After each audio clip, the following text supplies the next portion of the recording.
fait, est-ce que des fois ça doit être dur de vivre avec d'autres gens? Prendre le temps d'échanger avec les enfants de Concarneau, le skipper du Maxi Edmond de Rothschild s'est prêté au jeu. C'était très sympa, ils étaient très curieux. C'est souvent les mêmes questions qui reviennent, mais comment vous mangez, comment vous allez aux toilettes. Mais des gens assez connaisseurs, des enfants qui avaient bien compris le principe des bateaux volants, les foils. Ils connaissent quand même plus François Gabard que Charles Correry à Concarneau. Donc j'étais un peu triste parce que je suis quand même le local. Malgré tout, j'ai grandi là, mais bon, c'est François. Parce que si on saute tous en même temps, on va casser le...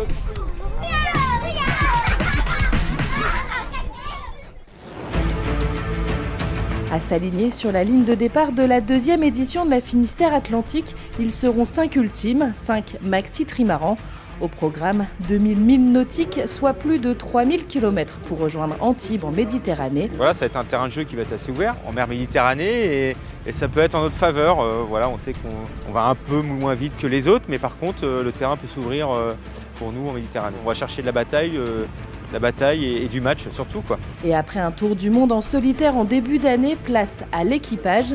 L'occasion de placer le curseur à un autre niveau et de pouvoir pousser les multicoques. Les bateaux ont la capacité de gagner. On voit bien que chaque bateau a des points forts, des points faibles et c'est très très disputé.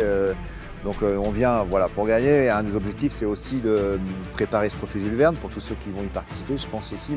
Mais là, on va jouer la course à fond, on ne réfléchit pas trop. Le courseur, on sait qu'on va le mettre à fond. Et puis on sait qu'à côté de nous, ils vont le mettre à fond. Donc je pense que personne ne va hésiter. De l'hésitation, il ne faudra pas en avoir si l'on veut graver son nom sur le trophée.